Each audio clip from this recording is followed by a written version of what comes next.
Olá, ouvintes!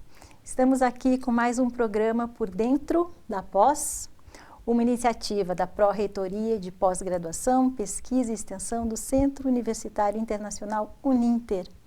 Eu sou a professora Valentina Daldegan, sou coordenadora de cursos de pós-graduação na Uninter e hoje a gente tem aqui uma convidada muito especial, que é a professora Tereza Piekarski, que é uma referência no Brasil quando se fala em educação musical inclusiva. Então eu queria primeiro, professora, seja bem-vinda.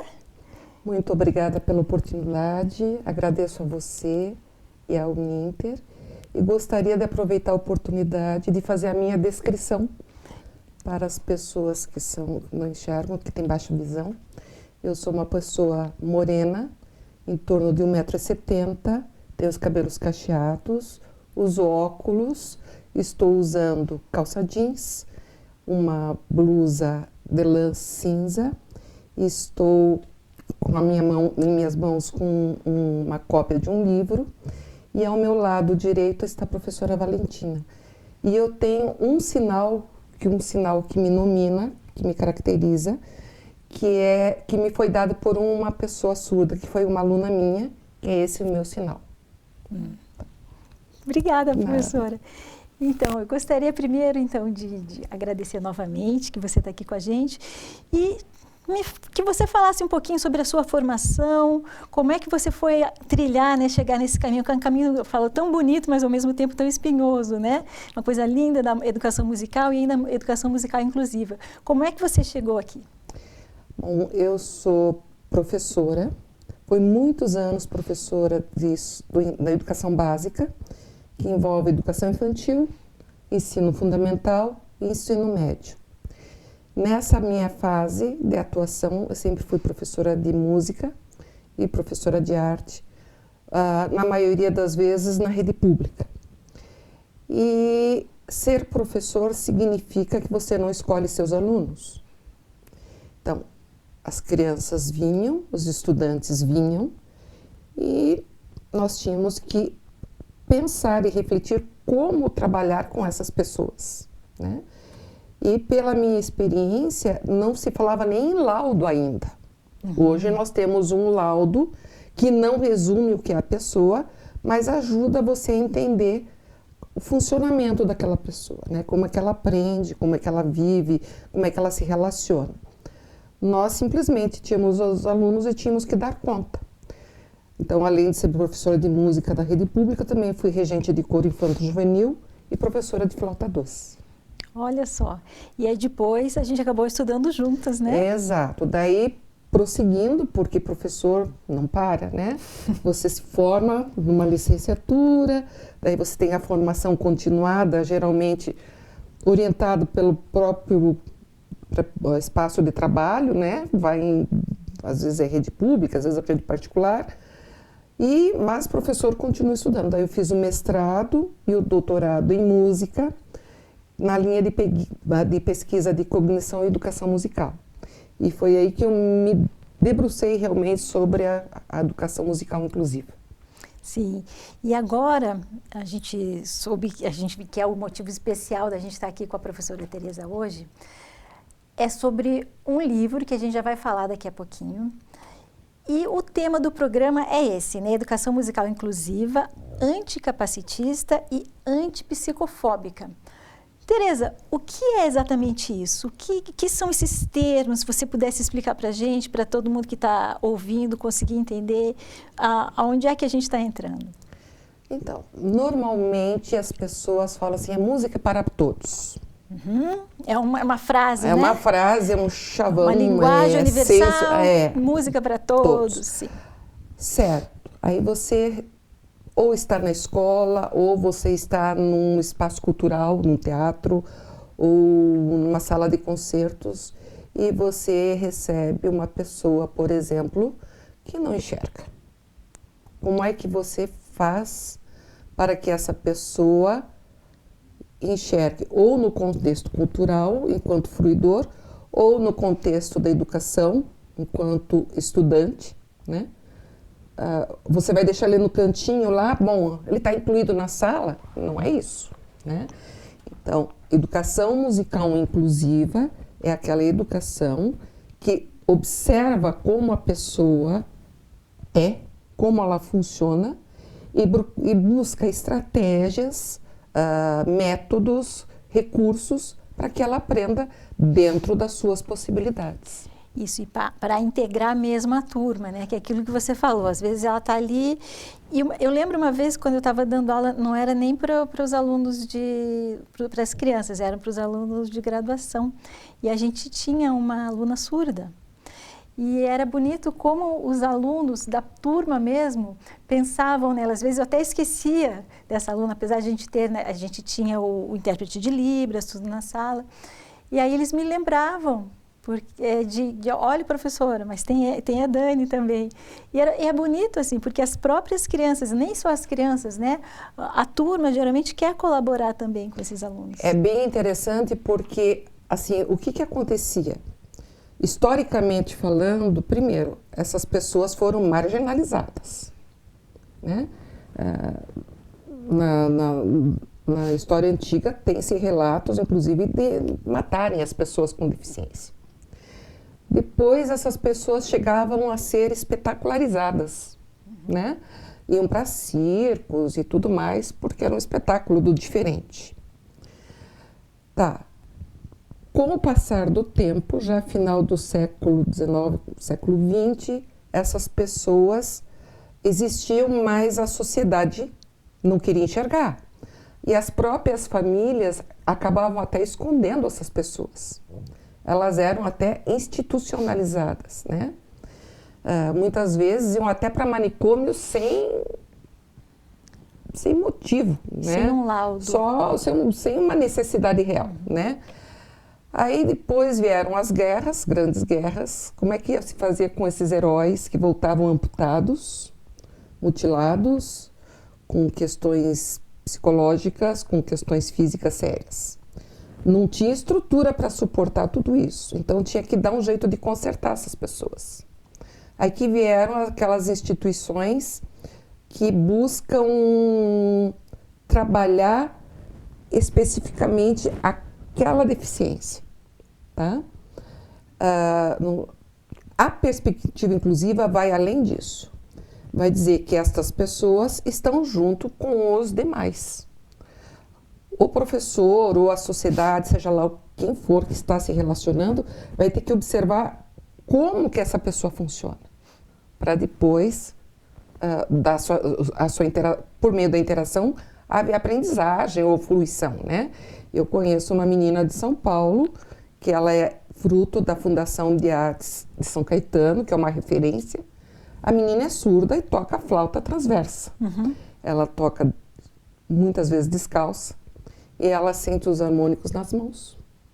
Então, as possibilidades são imensas. Com certeza. Você falou disso, agora eu lembrei quando eu dei aula de flauta transversal para uns meninos angolanos, que depois fizeram um coral aqui também. E era incrível como era a percepção deles do corpo. Eles, assim, quem visse não achava que eram crianças cegas, porque assim a gente explicava, botava a mão, e como é que segurava a flauta, e eles, né, assim, tocavam normalmente, desabrochavam, é uma coisa muito linda. Tinha um ouvido super desenvolvido, né? Era uma coisa incrível e é muito gratificante também. E veja, nós estamos falando de uma diversidade, né? De corpos, de comportamentos, né? Então, assim, a gente não pode buscar uma fórmula, um método, não, esse método aqui vai funcionar para toda criança cega. Ou esse método aqui vai funcionar para toda criança com deficiência intelectual. Será que toda criança com deficiência intelectual, uma é igual a outra, vem tudo em pacotinho, ou formatadinho? Não é. Nenhuma criança é igual a outra, né? Ainda bem, né? Ainda bem, a gente não pode tentar colocar tudo nas caixinhas, que aí fica muito mais complicado, né? E o que é o anticapacitismo? É quando o capacitismo é quando as pessoas focam na deficiência. Então, por exemplo, nossa, ela tem uma perna mecânica, e agora? Como é que faz? Né? Gente, ela tem uma perna mecânica, mas ela pode fazer uma série de coisas, inclusive caminhar, né? Então, não se foca na deficiência. E tem uma série de situações que podem ser, assim, consideradas capacitistas. Por exemplo, coloca a pessoa com uma perna mecânica tocando violino e fala, ela toca como se ela fosse um ET. Entende? O que nos interessa é a capacidade de tocar, né? Aprendizado dela para tocar. Ela pode ir para uma orquestra juvenil ou ela pode ir para uma orquestra de elite, né? Então, nós seremos anticapacitistas se nós não focarmos na deficiência ou no comportamento, mas nós vamos focar no que ela é possível, nas suas possibilidades. E em tudo que eles conseguem fazer, focar mais no positivo do que na parte que está... Olha, é uma luta. Às vezes, a própria pessoa com deficiência se prevalece disso para conseguir alguma coisa, porque é tão difícil, né? Eu já vi, assim, pessoas que falam, olha, ele é cego e toca. Eu falei, não, tá. Mas porque ele é cego, ele consegue uma bolsa. Então, às vezes, a pessoa acaba se submetendo a certas coisas porque o mundo é difícil e é cruel. Tá?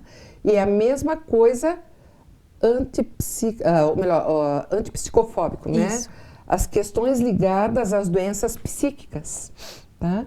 Por exemplo, um estudante universitário depressivo. Será que algum professor pensou que ele precisa de um tempo a mais para poder entregar um trabalho porque ele estava com uma crise de depressão e ele não pôde fazer o trabalho? Precisa, né? Deveria. Sim, mas eu acho que agora está um pouco melhor isso, não está? Os professores, eu acho que...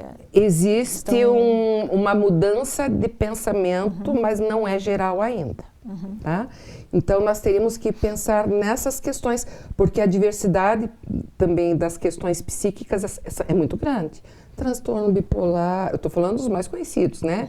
Depressão. Gente, quantos alunos que você ouve falar que chegam a tentar contra a própria vida? Né? E estão aí, estão nas universidades.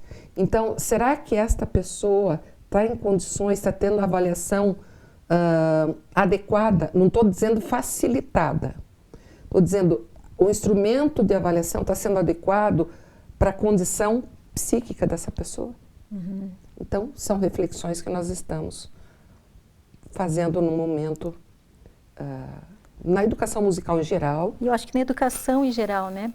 Porque a gente recebeu, inclusive, na própria Uninter, quando a gente tem algum estudante que tem algum tipo de deficiência, eles comunicam o CIANE, que é o Centro que atende isso, e aí eles podem ter direito a uma prova diferente, né? Quando o aluno é cego, não pode ter imagem, mas eles pedem para não corrigir como se essa pessoa tivesse menos capacidade do que a outra. A tua correção tem que ser uma correção como você corrige qualquer prova. Veja, né? O instrumento de avaliação tem que ser construído para avaliar o conhecimento.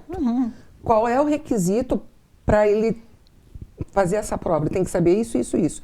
Então, é isso que tem que ser avaliado. Agora, a forma que vai ser avaliado é que vai variar, né? As condições, o tempo, o instrumento, Sim. se vai ter um tradutor, se vai ter um leitor de imagem, enfim. Sim, mas a capacidade dele, né, vai ser como a dos Exatamente. outros. Eu acho que é exatamente isso que é o anticapacitismo, né? Você Exatamente. não vai focar, achar que só porque a pessoa é cego, ela tem menos condições intelectuais do que a outra, ou alguma coisa assim, né? Eu acho que a gente tem que... Exatamente isso. E nós temos, no Brasil, artistas de alta performance, Sim. que são deficientes em alguma questão, ou são cegos, ou deficientes em alguma coisa, e que fazem bonito no mundo. E no mundo nós temos vários exemplos, né? Sim, com certeza. Então, não é enxergar a deficiência, enxergar o que pode ser, o que é possível. E o que dá para ser desenvolvido. Exatamente, essa é a função do professor.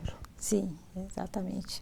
E eu acho que aí a gente vai chegar nesse ponto, que é o livro que a professora Tereza escreveu junto com outros autores, que se chama Manifesto e Diretrizes para uma Educação Musical, é isso aqui, né? Inclusiva, anticapacitista e antipsicofóbica.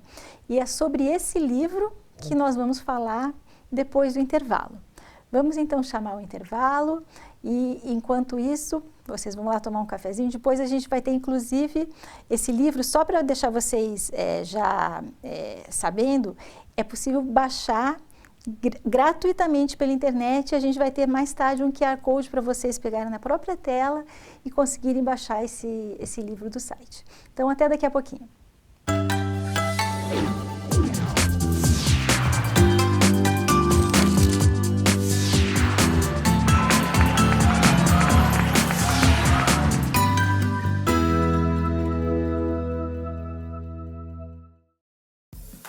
O Ministério do Turismo, a TV Cultura e o Uninter levam até você Provoca, Ainda bem. Metrópolis, Linhas Cruzadas, Estação Livre, Matéria de Capa, Senhor Brasil, Repórter Eco, Opinião, Planeta Terra e Quintal da Cultura.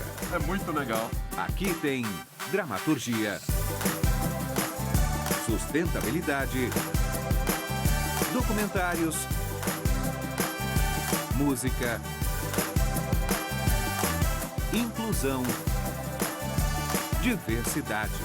Já que tá tudo aqui. Aqui tem cultura.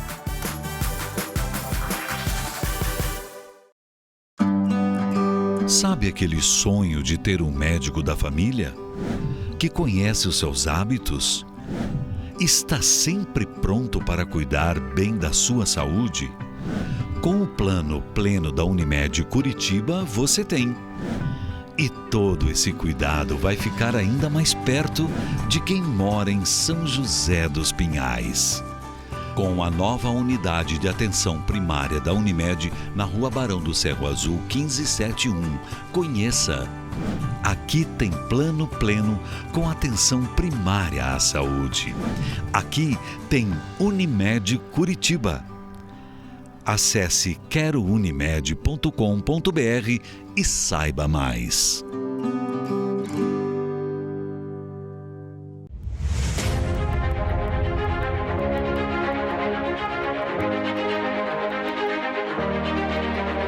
Localizado no ponto mais privilegiado de Curitiba, no Alto do Pirazinho, o sítio de transmissão do Super Canal 13. 13.1 TV Cultura, uma das emissoras mais admiradas e premiadas no Brasil e no exterior, com mais de 400 prêmios. Com seu conteúdo rico, diversificado e plural, combinando informação de qualidade, opinião e entretenimento com diversão e conhecimento para todas as idades. Aqui você tem cultura. 13.2 TV Profissão. Ensino e aprendizagem.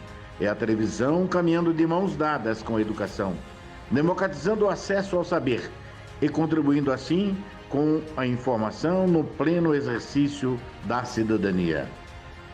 13.3 RMC-TV, um canal voltado para a realidade local com muito entretenimento e informação para todos os telespectadores da região metropolitana de Curitiba. 13.4 TV Fundação Wilson Picker, Enem para todos e uma diversificada programação, democratizando assim o acesso ao saber. E 13.5 Rádio Digital UHF, a primeira no Brasil. A multiprogramação do Super Canal atende a mais de 3,5 milhões de telespectadores em Curitiba e na região metropolitana, nas cidades de São José dos Pinhais, Piraquara, Colombo, Almirante da Mandaré, Bocaiúva do Sul, Campina Grande do Sul, Quatro Barras, Araucária, Fazenda Rio Grande, Campo Magro, Campo Largo, Contenda, Lapa, Balsa Nova e Itaperiçu. Essa excelente estrutura de transmissão permite uma ótima recepção em mais de 90% dos televisores da sua área de cobertura. No Super Canal 13, sua imagem pega bem.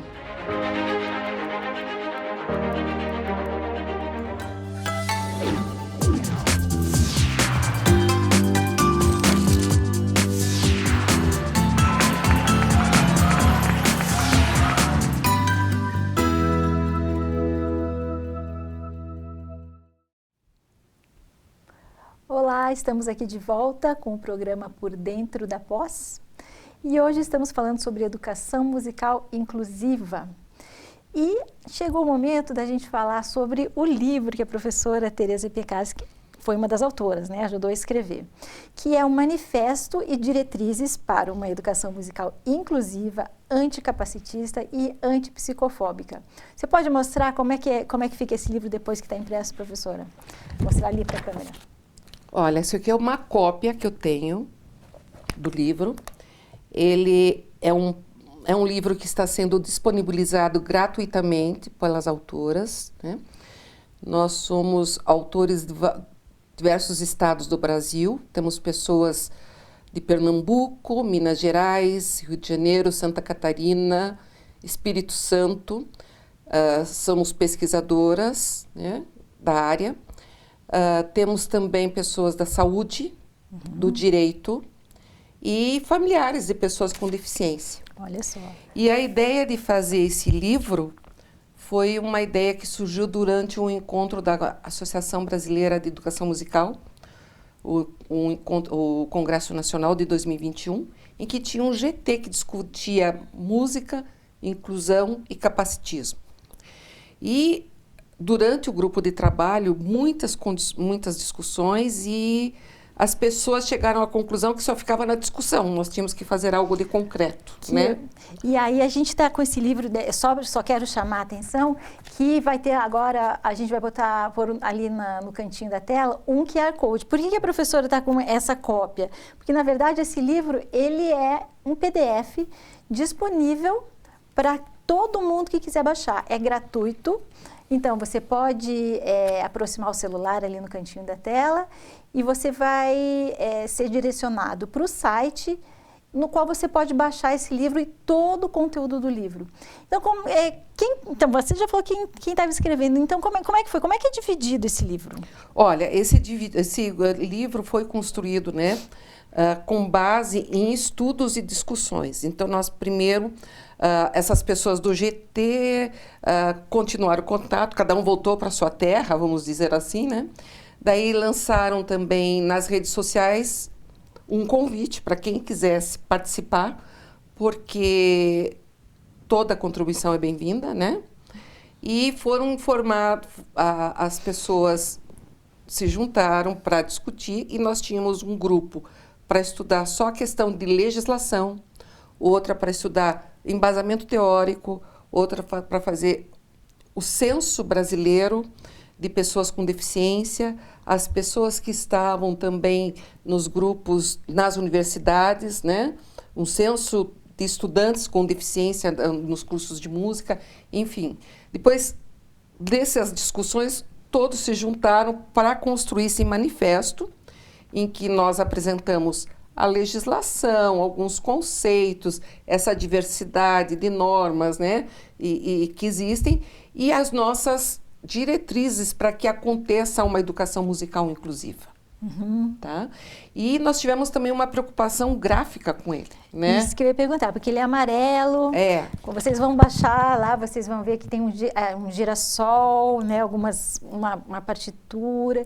Então, o que levou vocês a escolherem essa capa? E por dentro também, né? Tem. Quando a gente folheia, a gente vê que as divisões são em amarelo, tem um girassol, né? Em primeiro lugar, quem fez essa capa foi uma pessoa com deficiência, tá? Uma pessoa autista.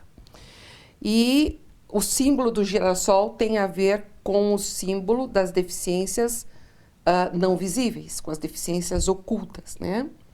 Então, tanto que existem pessoas que usam aquele cordão de girassóis e que você identifica como sendo uma pessoa com uma deficiência não oculta, não visível, melhor dizendo. E o que ela fez? Ela pegou o girassol, porque o girassol também é uma flor, né? Que abre, que gira sol, né? E ela fez a partitura entrelaçando com as pétalas e o próprio miolo com alguns símbolos musicais que justamente tem a ver com a música.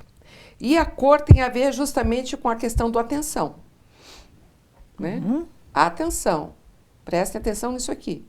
E mais que é uma cor que facilita os leitores de tela para as pessoas com baixa visão, Tá? Então, o amarelo e o preto é muito utilizado para as pessoas que têm leitores de tela para baixa visão. E no interior dela, nós temos, por exemplo, na página 9, se eu não estou enganada, quando começa justamente a falar sobre o manifesto, o verde, e o mais para frente, quando tem as diretrizes, deixa eu dar uma olhadinha aqui, que página que está, 50 e qualquer coisa. Enfim, tem uma página que é azul, que a ideia é a seguinte, que seja um movimento nacional. Por que nós estamos falando em movimento nacional? Por causa da legislação, tá? Mas é um movimento mundial. Nós estamos com colegas que participaram, uma colega do Rio Grande do Norte, que integra a direção do FLADREM, né? FLADREM, que é o Fórum Latino-Americano de Educação Musical, e que nós estamos pensando já em traduzir esse livro para disponibilizar para a América Latina. E estamos entrando em contato também, nós temos uma colega aqui do Espírito Santo que vai fazer contato com o pessoal da ISME, né? Também para a gente talvez fazer uma tradução, porque daí, partindo do que nós temos no Brasil, vamos ampliar o leque e aprender junto com os demais, né? ISME é International Society for Music Education, né? É essa entidade internacional. Aqui no Brasil a gente tem a ABEM, que é a Associação Brasileira de Educação Musical, e ela é um braço da ISME, né? Que é essa associação internacional para educadores musicais. Mas veja, nós estamos assim articulando para divulgar o manifesto, porque nós não somos voluntários, nós não estamos cobrando nada, por isso que é disponibilizado o PDF. Para divulgar durante os encontros regionais da BEM deste ano, vamos buscar também disponibilizar durante uma divulgação durante a Ampom. Vamos ver, isso tudo está sendo articulado nesse momento. A Ampom também é a Associação Nacional de Pesquisa e Pós-Graduação em Música, né? Exato. É que às vezes o pessoal da TV não sabe, então a gente tem que incluir todo mundo. Exato, vamos incluir as pessoas. Vamos incluir todo mundo, né? Então, e por que esse nome manifesto? Olha, justamente por causa da constituição dele, porque normalmente quando você chega numa escola, num sistema, você escuta muito assim, não fui preparado para isso, não aprendi isso, não sei fazer isso. Gente, profissão do magistério é uma formação constante, né? Então, manifestando que esta é uma questão legal, não existe mais eu não consigo ou não sei fazer. Se você não sabe, você vai ter que buscar uma solução, né? E as diretrizes são justamente como você deve agir para que seja realmente uma educação musical inclusiva. Sim, porque é o que a gente estava falando no começo do programa, né? Que a gente fala que educação, ou a música é para todos, a educação musical é para todos. E de que forma, então, esse livro ele busca proporcionar isso? Ele é direcionado também aos professores de educação musical? Com certeza. Eu acho assim que professores de educação musical e profissionais que trabalham com pessoas com deficiência, lembrando que nós não estamos falando da musicoterapia, mas ele pode contribuir também. Mesmo porque nós não estamos falando de um método específico, de uma metodologia específica ou de uma perspectiva teórica, né, para embasar. Nós estamos dando sugestões, nós apresentamos pesquisas brasileiras no assunto, temos indicações de livros, né? Então, são sugestões que estão ali e que o professor vai buscar aquilo que lhe é mais... que ele ache mais interessante. Mais adequado, né? Mais adequado, tanto para o professor quanto para o aluno. E veja, a população da educação especial que abrange essa população, atendida pela lei, é ampla. Nós temos que pensar que nós temos os estudantes hospitalizados, que faz parte dessa situação, e eles acabam sendo separados justamente pelas questões de contágio. Então, essa criança, enquanto está hospitalizada, não tem direito a isso, certo? Nós temos as pessoas com altas habilidades de superdotação, que às vezes cai no senso comum que a criança com altas habilidades é aquela que nasceu prontíssima para tudo, né? Sim. Que ela tem que se virar. Não, ela é uma criança que demanda estudo. Então, nós temos uma série de sugestões ali que vem contribuir. Eu estou quase achando que vem um volume 2, volume 3, um volume 4. Tá aí que... Esperamos, né? Vamos ver o que vem aí. Esperamos. E até a professora tocou num ponto importante, que é a diferença entre musicoterapia, que às vezes as pessoas confundem, né? A educação musical inclusiva e a musicoterapia. A musicoterapia é usada para tratar um problema, uma doença, né? É diferente da educação musical, né? Inclusive que quando alguém tem um problema, é só a inclusão dentro das aulas assim, tradicionais de educação musical. Uma experiência interessante, porque assim, é muito comum as pessoas confundirem, né? Justificar a presença da música na escola, porque ela vai acalmar, por exemplo. Ah, sim. Por favor, você pode acalmar ou você pode agitar, depende do que você vai fazer. Não é bem por aí. Então, eu tive uma experiência bem interessante com um aluno num grupo de flauta doce, que ele tinha uma paralisia parcial do lado esquerdo. Mas aquela criança tinha tanta vontade de aprender a tocar flauta, que ele acabou tocando flauta doce. Claro, eu fiz adaptação de partitura, alguns adornos eu suprimi, né? Mas ele participava de uma prática de conjunto, e ele tocava, né? Usando só a mão direita. Usava a mão esquerda com o que era possível, tá?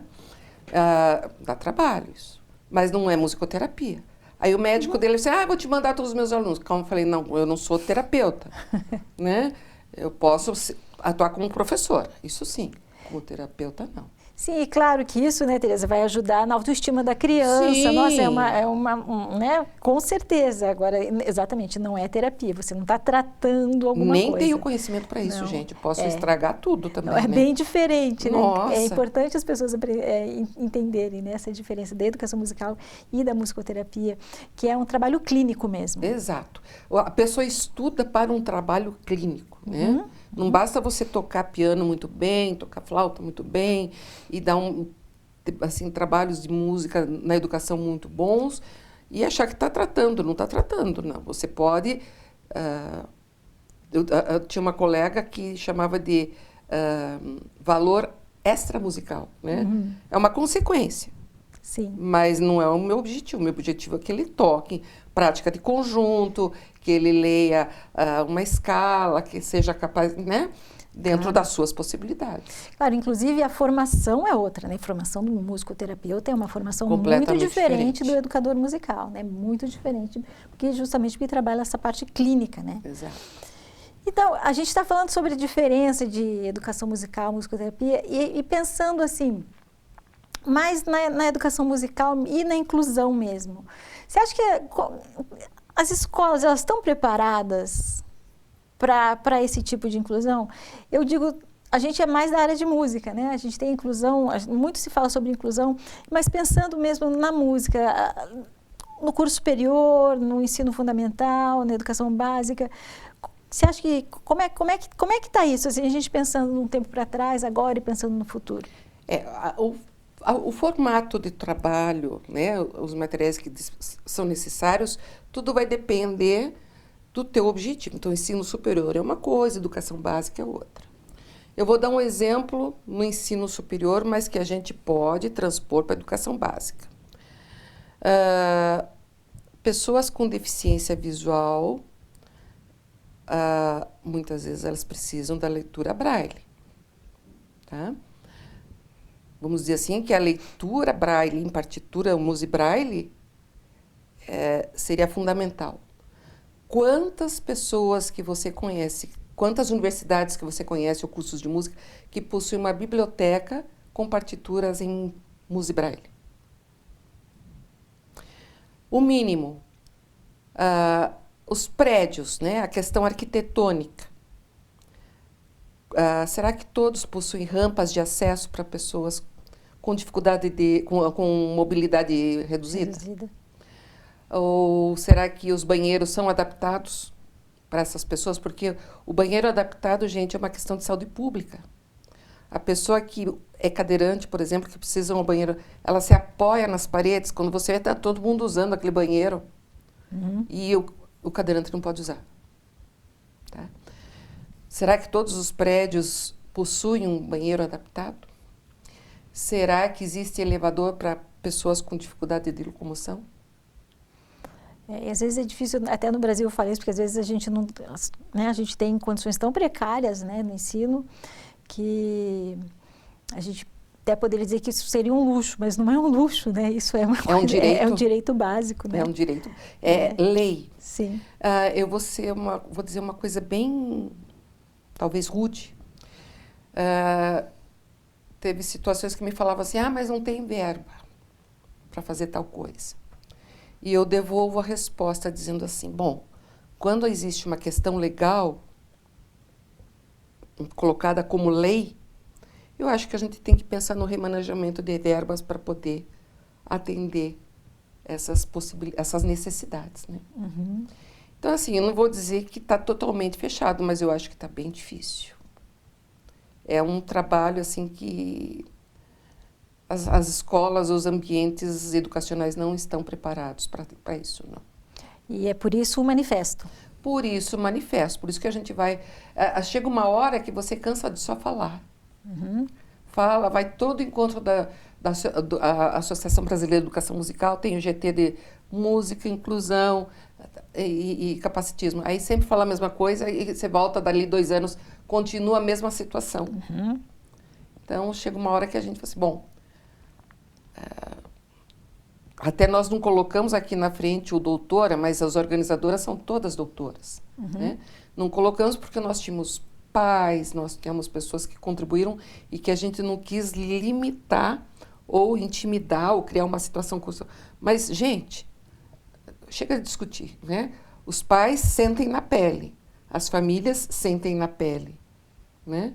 E nós sentimos enquanto, assim, nos sentirmos atados. Eu falei, e agora? O que eu vou fazer? Então, aí que vem a ideia de construir o manifesto.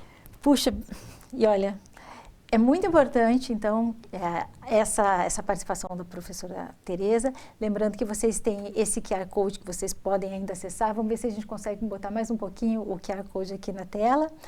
E para que todo mundo consiga ter acesso, né? Consiga ler e se inteirar um pouquinho mais do que é, né, essa educação musical inclusiva e possibilidades para agora, para o futuro. Então, eu só tenho muito a agradecer a tua presença aqui, né, e convidar todo mundo que está nos assistindo que acesse o site, que baixe, né, para a gente poder ter uma educação realmente cada vez mais inclusiva. Muito obrigada. Obrigada a você, Tereza. Até. Até a próxima. Até a próxima. Até o próximo programa Por Dentro da Pós.